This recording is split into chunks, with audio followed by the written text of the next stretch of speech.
All right, cool. Triggers. Triggers are awesome. I brought in some show and tell if you haven't looked at them. They can teach us about all sorts of things. And we're going to talk about how they can teach us about fire. And super important thing. And so history and then current risk.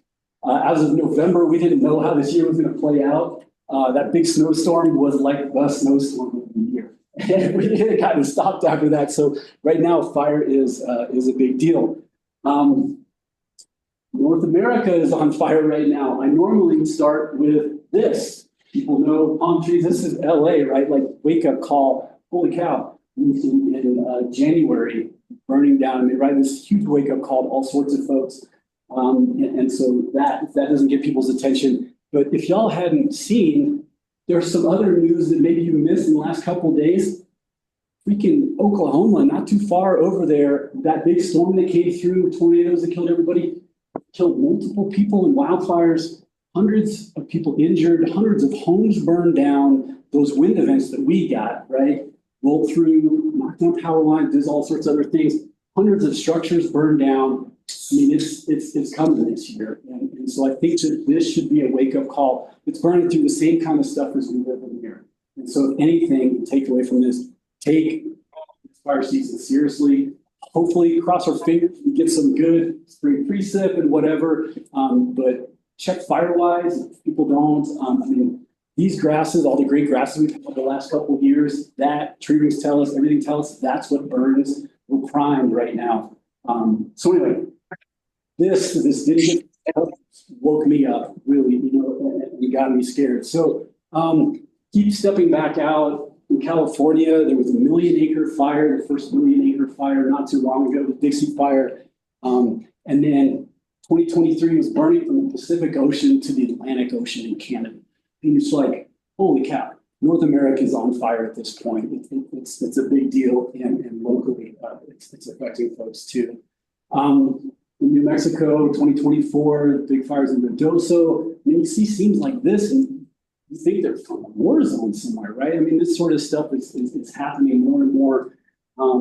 Unfortunately, multiple mortalities. People that work with fire in here feel like we've been lucky in New Mexico. We haven't had that many mortalities. Other cities are just burning down. And so anyway, the risk is ramping up and it's real. And then, of course, the largest fire to date in New Mexico history in the last 100 or so years on the east side of the mountains there in Las Vegas. That year, there's another fire. Let's see, sorry. So some stats, almost 1 million acres burned in New Mexico in 2022. 1,000 structures burned. This is hitting the landscapes.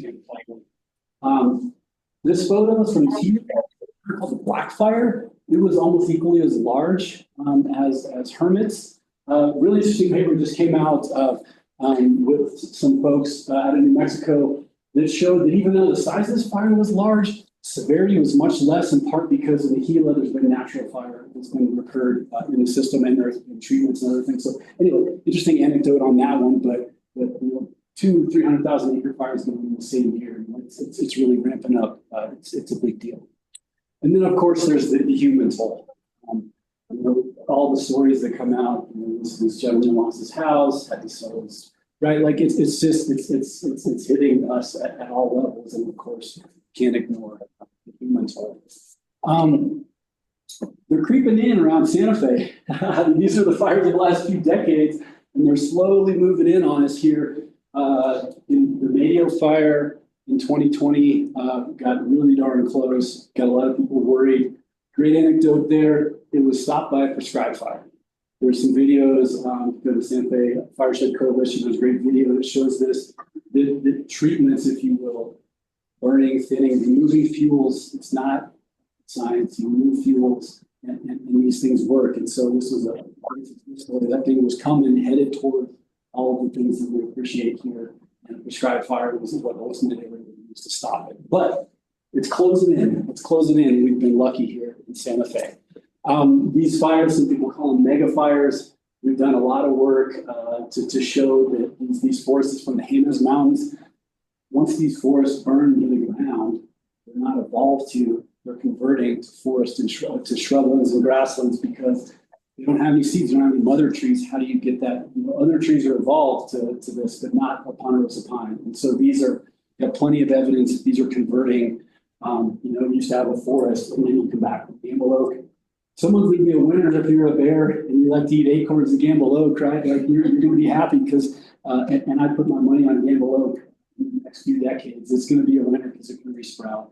But some of us like to have a picnic under a ponderosa pine or that sort of thing. So anyway, it's changing these ecosystems dramatically in part because the fire regime has changed.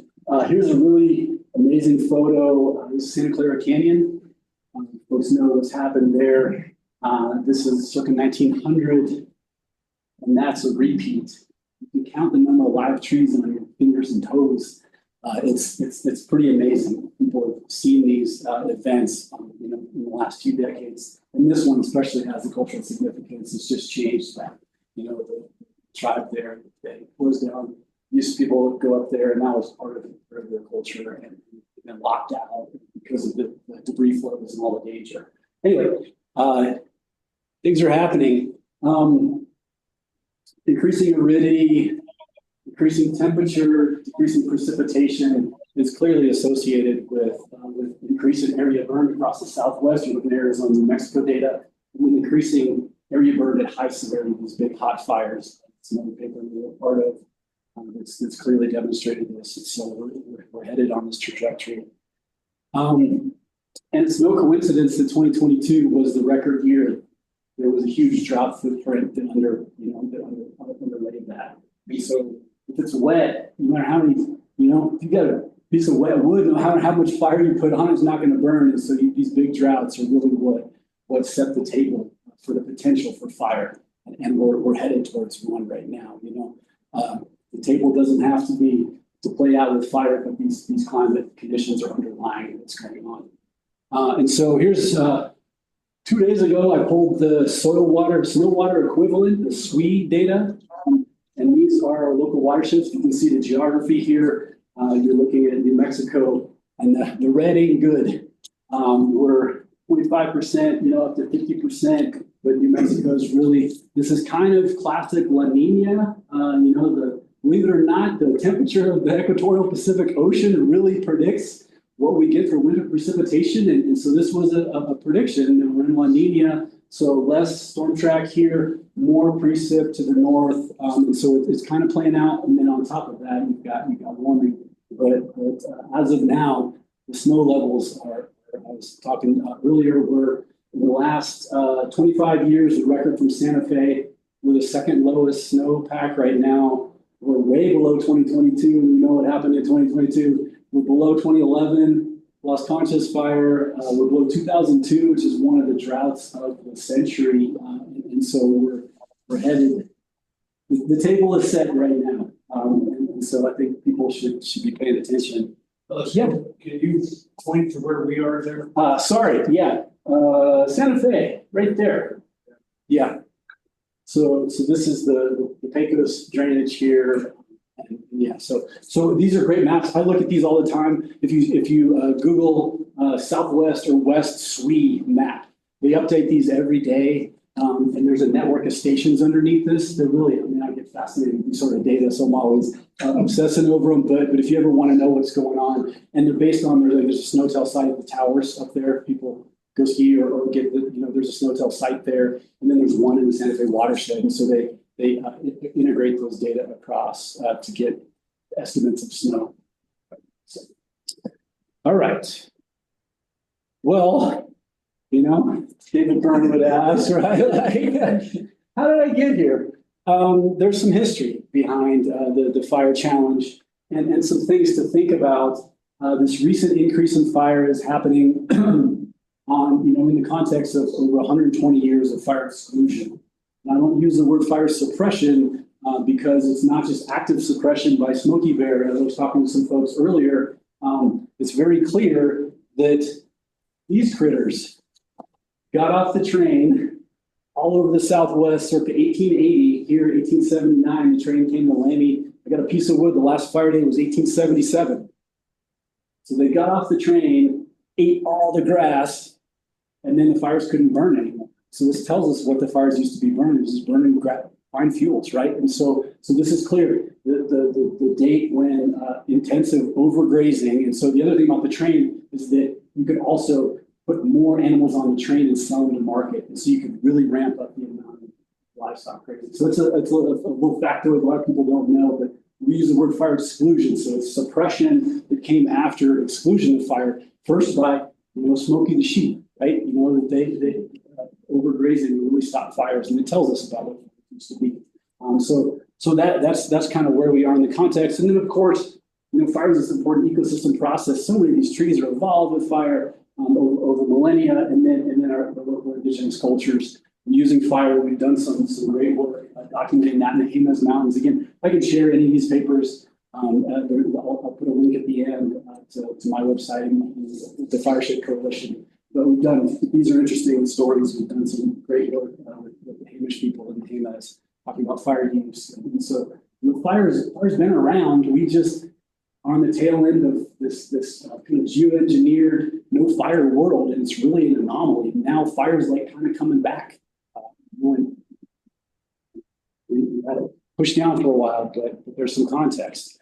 So with this, it raises some questions to think about. All right, these record fires, in terms of fire size and severity, how do they compare to what it used to be, right? All these trees, anytime I've been in a ponderosa pine forest, I find a forest tree. Like they all used to burn all the time. And so how do they compare to the historical fires? Are we way off the charts? Are we still way below what historical fire looked like? Tree areas will help us answer that. Again, this question, are these unprecedented, right? Like in terms of climate, we're way beyond what we've seen in centuries to millennia, right? But in terms of fire, are we in that same place? Okay. So trees are great to help us look back in time. And then can we do anything about it, right? It's like, okay, what can we do in terms of management? And there's a positive story. And aside from the way I started this, I'm actually a very optimistic person. And I'll tell you a good positive story right here that we should take credit for in the Pacific watershed. And we can do something about it in some cases. All right. Perspective is important. I think we'll all agree on this cartoon. Is the worst behind us, or is it coming up fast, right? And so modern records of fire are short, 50 years, maybe 100 years if you're lucky. And so that's, in terms of trees and landscapes and these processes, that's a short period of time. And so trees help us get well beyond that. And amazingly, I was talking to some folks, trees are out there recording all sorts of stuff for us. It's just our job to figure out what they're recording. And so they record fire to the year. This is from the Santa Fe watershed where we get our water. And you can actually get the year very easily in most cases, and then sometimes even the season, because we know when trees start to stop growing. And so where the fire scar occurs within the tree ring, you'd say, was that a spring fire or a fall fire or midsummer? And we're really kind of honing in on the months on that right now. So again, these are pretty incredible records that we can go back centuries. And of course, anybody know where these are from in New Mexico? Everybody seen the sequoias? Who's been to giant sequoia? Seen giant sequoias? Put it on your life list. I'm biased, but you feel like a dinosaur is going to come walking around the corner over there. Redwoods are cool, but for me, sequoias is where it's at. They're pretty amazing. And so my advisor, Tom Swetnam, did work with the sequoias, and they record fire too. They happen to be thousands of years old. And so here's just a section of fires that they're recording. And these go back BC records. They're pretty incredible.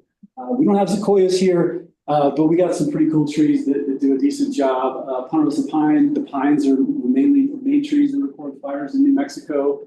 And what'll happen is that a fire just creeping on the ground, and then you've got this wound, this kind of inverted triangle on the tree. People call them a cat face. And because there's resin in there, the fire will just kind of creep up there, and it'll just scar the tree right there, and then just move on. These aren't big raging fires, and then they leave these kind of wounds in the tree. You know what you're looking for, and then here's a cross section. You can see they have this kind of curl to them. It's a scar, like we get a scar.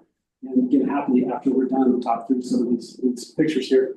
And so we'll find these in the woods. Almost 99% dead trees. We're not out there cutting down live trees, and then we'll take a section out of them, take them back to the shop, sand them up, and then you get these beautiful surfaces, and then you can date them to the year, if not to the season. So these are the records that we work with.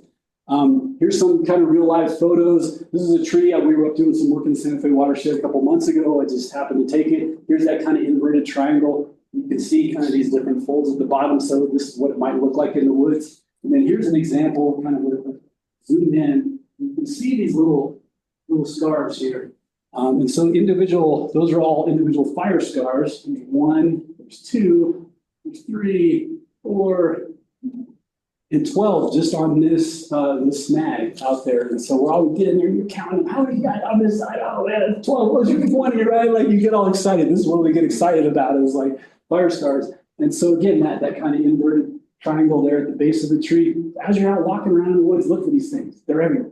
It's so cool. Once you see it, it kind of opens up a new view of the world. And then, so again, this tree survived and recorded 12 fires in its life, a couple hundred years probably. The survive part is the important, because many trees are not surviving. Again, this tells us a lot about what fires used to be. Here's another cool example of this log. I was out walking around, and my vibe was like, you're gonna be like a bear, you're like flipping over logs and looking for stuff. And this was a cool log we found. When you zoom in, now you're looking to the center, all these little marks, those are the wounds, the scars in the tree. And so we ultimately took a section out of this and dated it, and those are fire scars, and those are the years the fire happened. So again, there's incredible records going back into the 1500s here, and these are just logs you might throw in your campfire, right, laying around on the ground. And if you know what you're looking for, they can tell incredible information. Just a few other photos. Here's a southwestern white pine from up by Taos, fire scar back in 1590. As long as we can find wood, they preserve. It's really dry and cold in this part of the world, and so they can get us really cool long records. Here's a graphical display of the current champion New Mexico tree. Survived and recorded 32 fires from the Jemez Mountains, in this relatively short period of time. This is a buddy of mine working with Forest Service, and he sampled 2 trees. He's like, found some fire scar trees. What do you think of these? I was like, where the heck did you get this? It happened to be this one. This is by Sierra de los Pinos in the Jemez, if you know. Almost got burned down, one of the recent fires over there. But there used to be so much fire in the Jemez, but this is pretty cool to have. 32 fires, survived 32 fires in his lifetime, right? I mean, this is giving you a clue of what fire used to be like in the Southwest. So, a few of us decided, well, let's see, we can collect and amalgamate all the fire scar records from North America. And we did it, and came up with this map. We're over 3,000 sites. We call it the North American Tree Ring Fire Scar Network. Again, we got a page. We got an interactive map. You can look around and look at sites of your favorite locations. Is there a fire scar site nearby? Again, please contact me. I give you the link. And then here are some photos of fire scars from Canada, from Minnesota. This one's from Mexico. Here's the sequoia. Here's someone sampling out of the sequoia there. So these records are recorded on different trees. We have dozens of tree species across North America, and so trees are just recording fire all over the place. So we've been able to do a lot with this. This is in the last couple of years we've pulled this together. And so then we've got our own New Mexico Tree Ring Fire Scar Network. So here's what it looked like. A lot of folks have been working in this part of the world, and we're over 300 sites, over 3,500 trees, and so that's tens of thousands of individual fire records.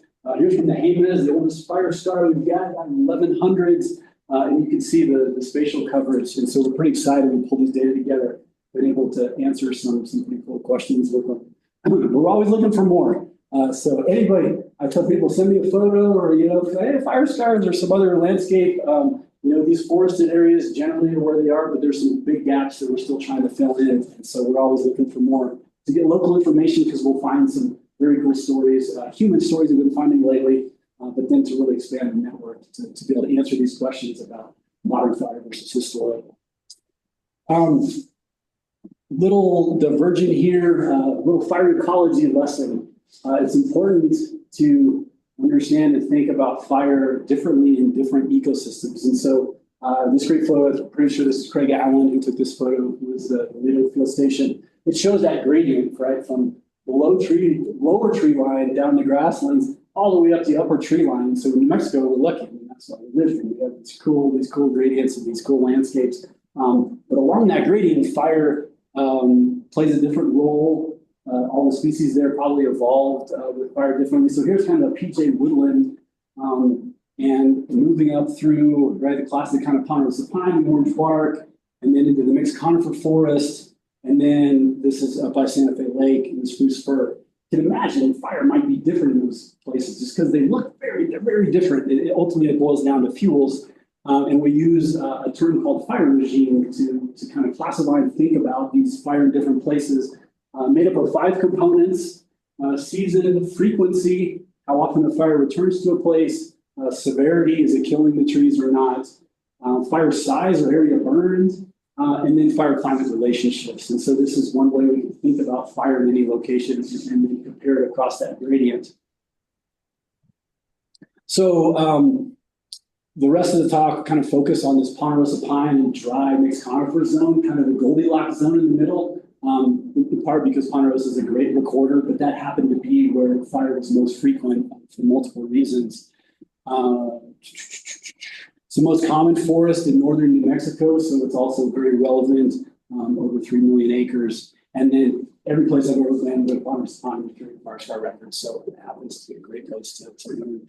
So we'll talk a lot more about that. As you go up, wetter and colder into the kind of mixed conifer, the aspen, spruce fir forest.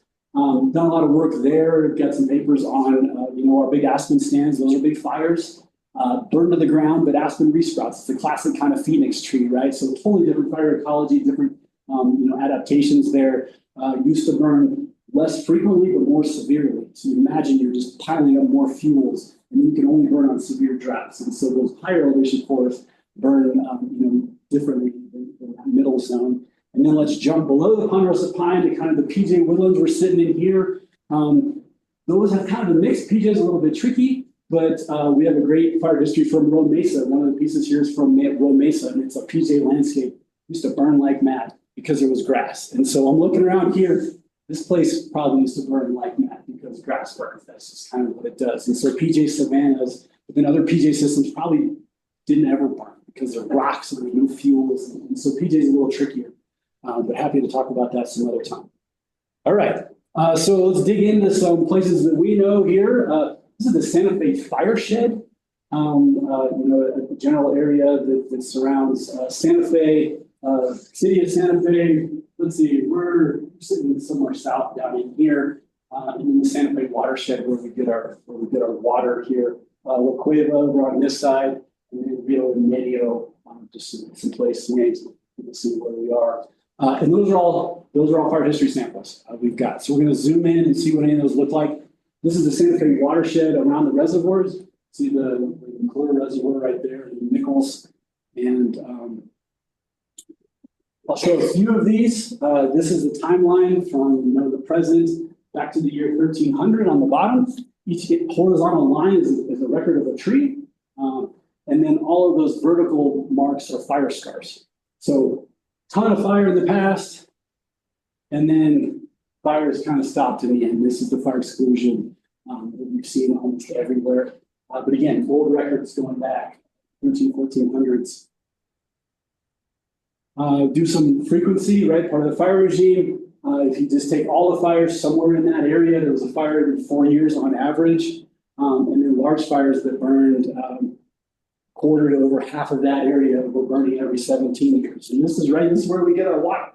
So fire just used to burn all the time in those low. And the other thing to remember is that the trees are surviving these fires, or else they wouldn't report a fire scar, right? A fire scar is unequivocal evidence of low severity fire. So let's jump around to another one, going up the Ski Hill Road. This is the road there, and these are the drainages to Suke, in Medio, and places that y'all probably have hiked, and more in the mixed conifer forest. Pretty similar. Here's that fire exclusion period. The last fire we did out there was 1890 at one site, but again, 1880. And then interestingly, almost kind of the same tale back in the 1300s there. But fire all over the place. This is what we always find. some stats, every 6 years on average, and then large fires every 12 years. So very similar to a big watershed, but it was fire in all of landscapes for hundreds of years. Interesting piece there, thinking about how big were fires. In that Westwood watersheds up by the Ski Hill Road, over half of the fires that were burning there were also burning in the Santa Fe watershed. So we can date these to the year, so you can start to see they were just going over the ridge. Why wouldn't they, right? Like, so these weren't just all isolated fires, and so we can start to get a sense of the scale that fire was spreading. Here's that same area. This is the Santa Fe watershed, all the way up here to the Lake Peak. This is the tower, so that this is along that Ski Hill Road, and then back over in Cleveland, so within the same area. I've just lit up all of the trees that recorded a fire in the year 1664. And so again, you can see fires burned from Rio and Medio all the way to La Cueva. The colors are related to the season. And so we can start to get a sense of when they were burning. But so one example of a fire that was, and then was probably burning farther north and farther south, right? We lost the edge of there. So we don't know exactly how big that fire was. There's another one, 20 plus years later, same thing, burning all the time. So fires are burning very frequently. Any individual tree tells us this, but these networks now can tell us they were just burning all over the place. Not killing trees, it was just a thing. It's like the sky's blue in Mexico. It's like, oh, it's dry, there was a fire out there, right? Like, not a big deal. Just a few more years. In 1700s burning. This one's kind of cool because you actually probably can see the progression of the fire. Probably started down here in the late spring, early summer with the red colors, and then finished in midsummer, probably when the monsoon came with the later colors, so that the scar actually was in the later part of the season. So you might actually be seeing the progression of the fire through time from when it scarred the trees. Kind of cool stuff. And another fire that burned in this whole southern piece. So pretty obvious, fire was very widespread historically. And anywhere we've done this with these networks, we're seeing the same sort of pattern.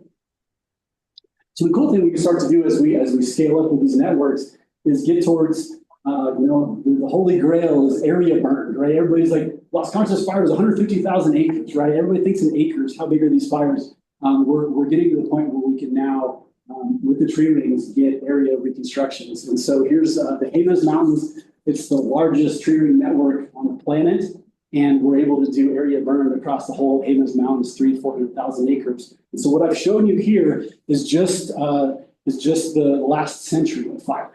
And so you can see that kind of ramp up with Las Conchas being that big spike there, right? Like, that's the mega fire. People put in the Jemez, like, that was a big deal. And that's what the 400-year perspective with the tree rings looks like. So that Las Conchas fire doesn't look so big anymore. It was, a little bit above average fire size. Not talking fire severity. Las Conchas was off the charts fire severity. It killed so much forest. All of these fires were not, killing many trees in the past. There were multiple fires that were twice as big as Las Conchas. There were 300,000 acres that were reconstructing. So large fires on the landscape, burning probably all summer until the rains put them out, not killing many trees in that kind of mixed middle slump, dry conflict forest. So again, here we're able to look at this in terms of acres. So I said we got this North American network. We just published this a couple of weeks ago. This idea that there used to be a lot more fire and we're currently burning less, we use the term of fire deficit. So you can imagine that, we kind of like, we owe the landscape fire because we put it out for so long. And we find the same deficit across North America. So here's that North American network. We've done similar things, and we find that modern fires over the last few decades, they're less than 45% of historical levels, so very similar to that Las Conchas story.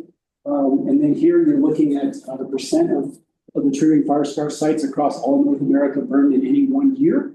And the orange colors of salmon, these are the modern fires. And so very frequently you see modern fires are burning like 2% of the sites. That's really common. The max modern fire in 2020 burned 6% of our tree ring sites.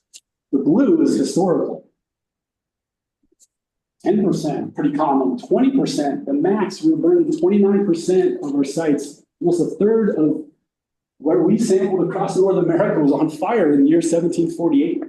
And so, again, there used to be a ton of fire, and these mega fires, these big fire years we're seeing now, in terms of historical record, we're nowhere near where we were. Severity is different, but just in terms of extent and how much fire is on the landscape. It's this kind of idea of fire deficit. It holds true even at the scale of North America with different forms.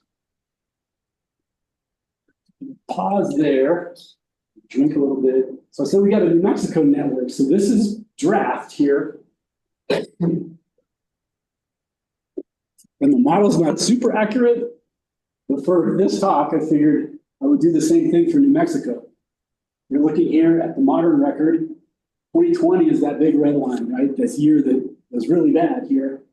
According to this, and like I said, we still got to refine this, that one actually stands up to some of the largest fire years we're seeing. And so that may have been a year that was like, even in a 400-year perspective, a big footprint, right? We're not talking fire severity here, but that was a lot of fire.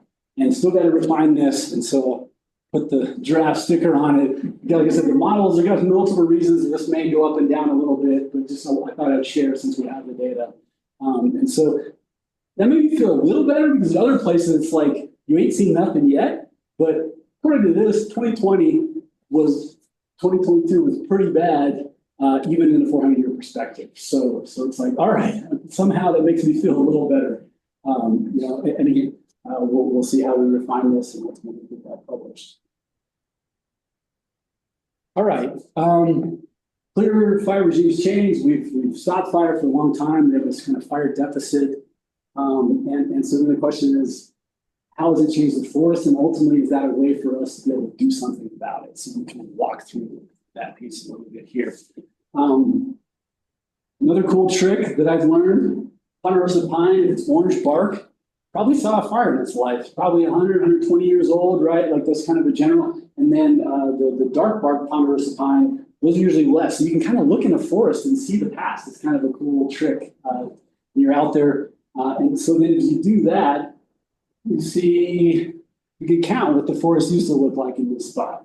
1, 2, 3, 4, and then, just for fun, let's say that was an old tree. There used to be 5 trees in this scene, let's say in 1880 when fires were burning.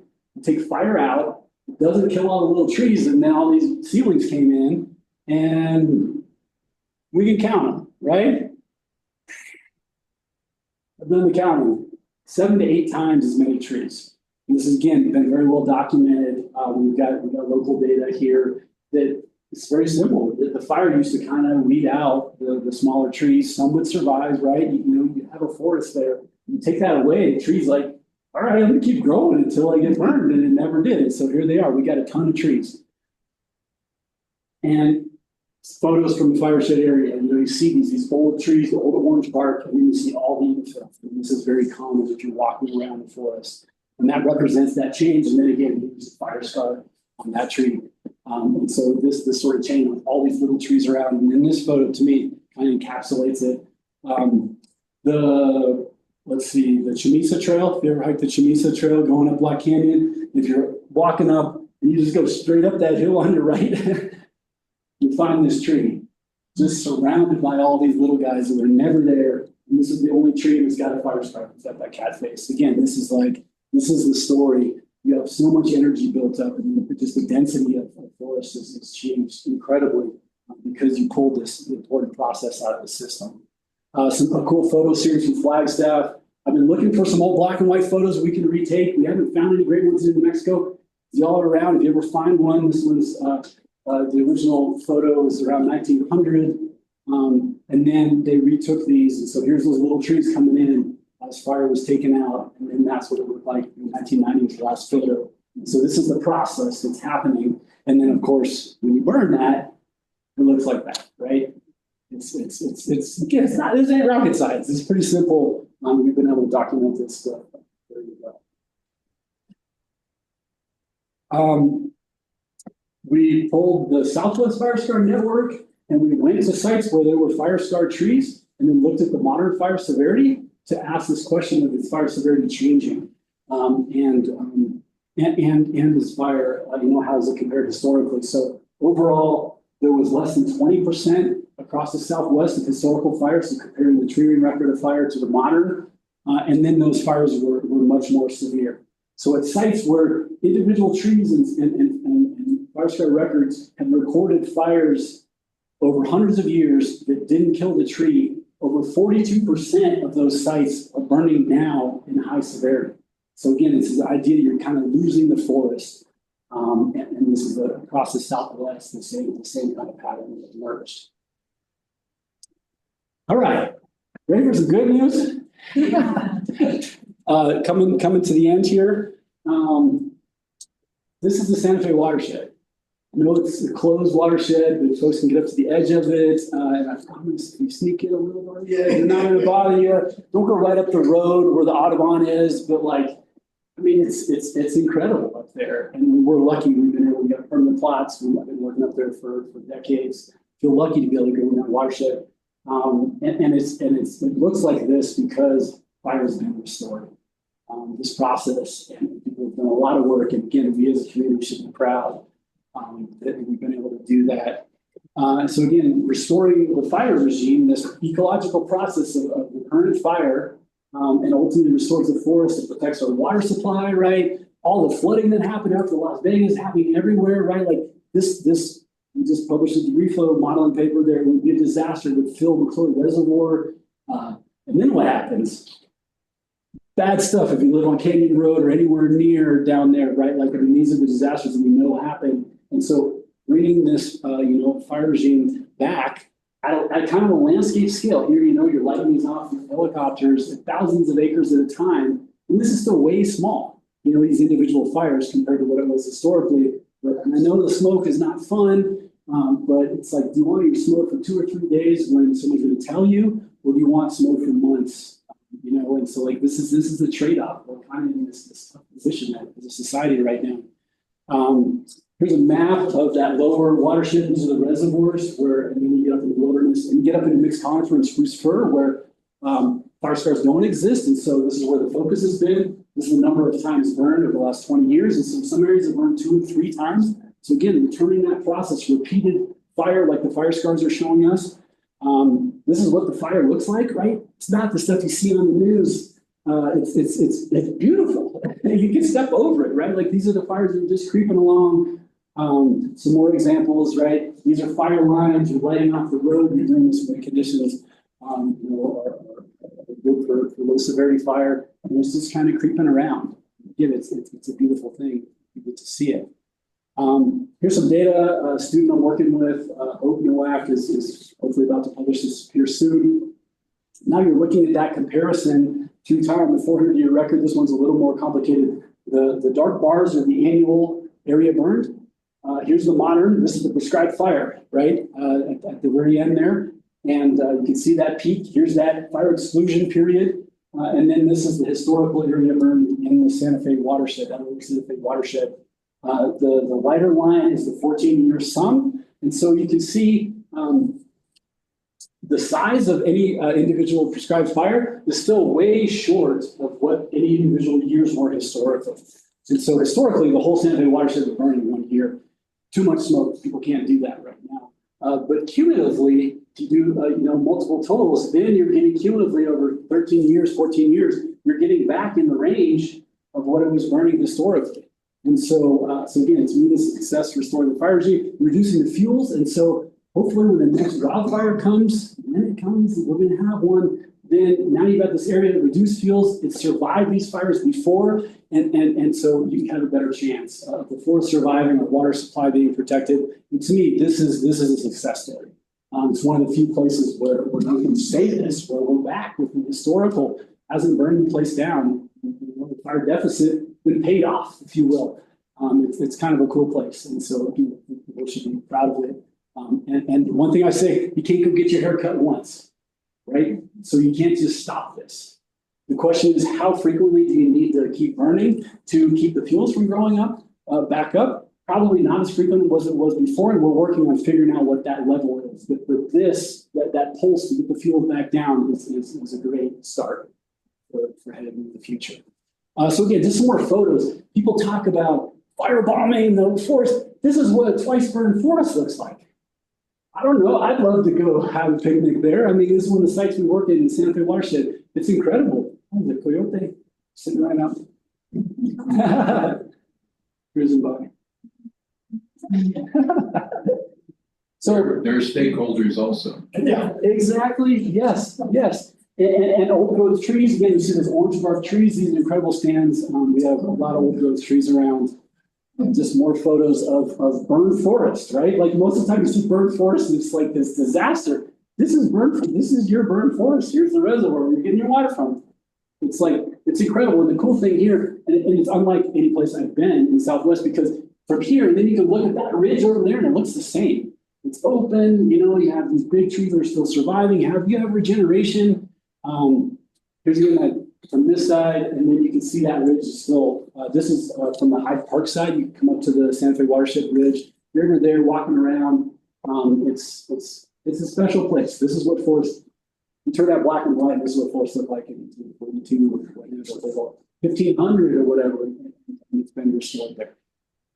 I'll finish with that. There's a few web pages. The Fireshed Coalition has lots of good science too. I'm happy to share any of this stuff. Once I get going, happy to talk about it, and happy to share it as much as I can. And I'll just finish with, of course, all the people. I didn't do all this work. It's been a team effort. So I appreciate it. Thank you.